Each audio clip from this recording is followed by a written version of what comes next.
Assalamualaikum warahmatullahi wabarakatuh. Waalaikumsalam warahmatullahi wabarakatuh. Waalaikumsalam warahmatullahi wabarakatuh. Pada kesempatan kali ini saya akan menjelaskan presentasi saya yang bertemakan tentang penyakit sistem saraf, yaitu epilepsi. Ada beberapa hal yang saya sampaikan pada kesempatan kali ini, yaitu pertama, pendahuluan, kemudian epidemiologi, kemudian etiologi, patofisiologi, dan diagnosa dan pemeriksaan, dan yang terakhir, treatmentnya. Pendahuluan, epilepsi merupakan penyakit yang mengganggu sistem saraf pusat sehingga akan terjadi kejang berulang pada penderitanya. Nah, hal ini disebabkan karena kelebihan muatan listrik yang dihantarkan ke seluruh tubuh sehingga akan muncul gerakan tidak dapat dikontrol yang disebut sebagai kejang. Nah, pada tahun 1981, International League Against Epilepsy membuat suatu klasifikasi internasional mengenai kejang dan epilepsi yang membagi kejang menjadi dua golongan utama. Yang pertama itu ada serangan parsial dan serangan umum. Apa itu serangan parsial? Serangan parsial ini merupakan apa? Serangan yang dimulai dengan aktivitas listrik yang abnormal di satu area tertentu di korteks cerebri. Nah, pada gambar yang sebelah kanan ini terjadi mulai dengan aktivitas listrik yang abnormal di satu area tertentu saja. Kemudian yang menderitanya itu apa? Seseorang sering masih sadar selama serangan ini. Ketika terjadi serangan tersebut, dia masih bisa sadar ya. Kemudian gejalanya eh, ada perasaan aneh dan sensasi tidak nyaman. Dan lanjut yang serangan umum. Ini dimulai dengan aktivitas listrik abnormal yang terjadi secara simultan di seluruh hemisfer otak atau kedua sisi otak. Nah, pada gambar yang sebelah kiri ini. Kemudian kehilangan kesadaran. Jadi dia tidak sadar saat apa, saat terkena penyakit. Kemudian gejalanya kekakuan otot, gerakan berulang-ulang, dan perubahan perilaku atau kebingungan setelah serangan. Dan lanjut epidemiologinya. Epilepsi adalah kondisi neurologis umum yang mempengaruhi sekitar 50 juta orang di seluruh dunia. Prevalensinya bervariasi antar populasi dengan insiden lebih tinggi di negara-negara berpendapatan rendah dan menengah. Penyakit ini dapat terjadi pada semua usia, namun lebih sering didiagnosis pada anak-anak dan orang dewasa lanjut usia. Tapi kondisi ini paling sering terjadi pada anak di bawah 2 tahun dan orang dewasa di atas 65 tahun.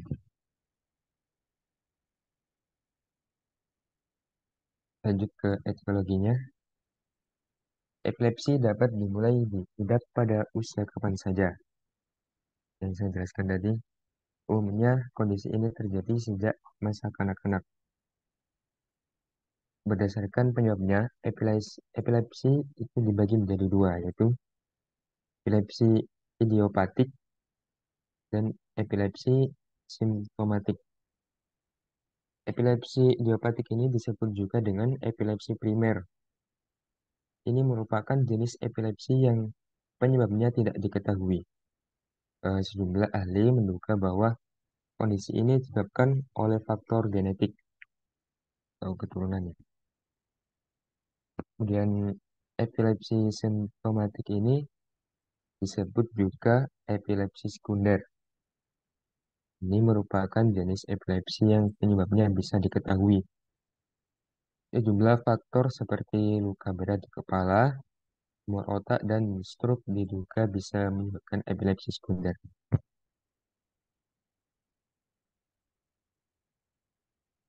Eh, Kemudian saya ingin menjelaskan patofisiologinya.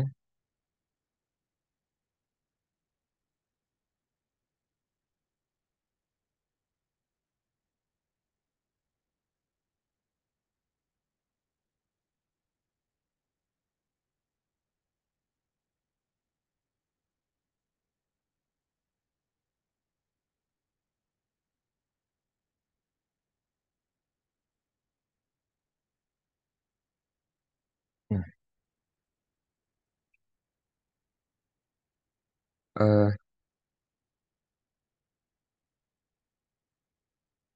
sebelum kita membahas mengenai step-step patofisiologi epilepsi, sebelumnya kita melihat terlebih dahulu dan mengenal terlebih dahulu neurotransmitter apa saja gitu yang biasanya terlibat dalam terjadinya epilepsi tersebut.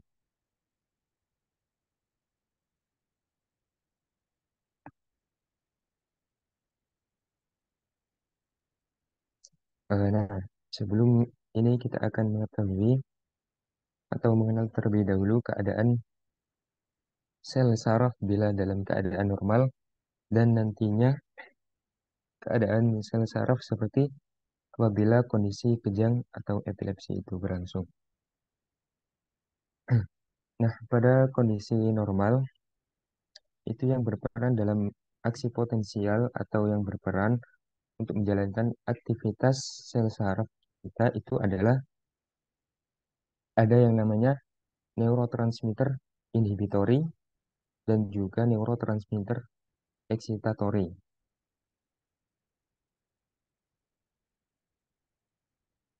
Fungsi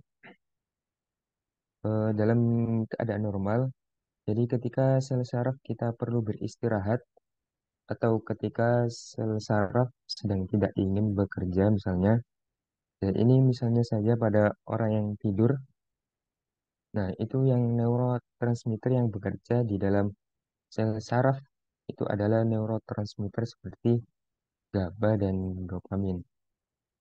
Nah, ini fungsinya adalah untuk menidurkan sel saraf.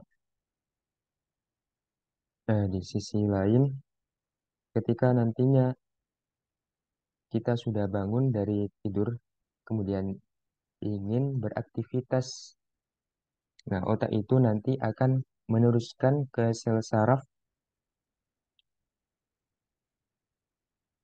Dia ketika sudah mulai untuk beraktivitas, berpik- apa, sel saraf butuh untuk bergerak atau melakukan aktivitas fisik lainnya, misalnya olahraga atau melakukan aktivitas belajar atau menulis atau apapun itu untuk itu yang dimana sel saraf diperlukan untuk bergerak. Nah, itu biasanya otak akan meneruskan ke sel saraf untuk melepaskan senyawa-senyawa neurotransmitter seperti glutamat atau hormon steroid, asetilkolin, histamin, norepinefrin, dan sitokin. Nah, itu contohnya untuk menjalankan fungsinya masing-masing. Nah, dalam epilepsi ini biasanya yang berperan itu adalah neurotransmitter GABA dan neurotransmitter glutamat. Nah, lanjut sini. Nah, dalam kondisi normal, ini saya kasih tahu kerja sel saraf dalam kondisi normal itu ketika misalnya tadi ketika kita butuh tidur, ujung sel saraf satu yang ini adalah ujung sel saraf yang lain.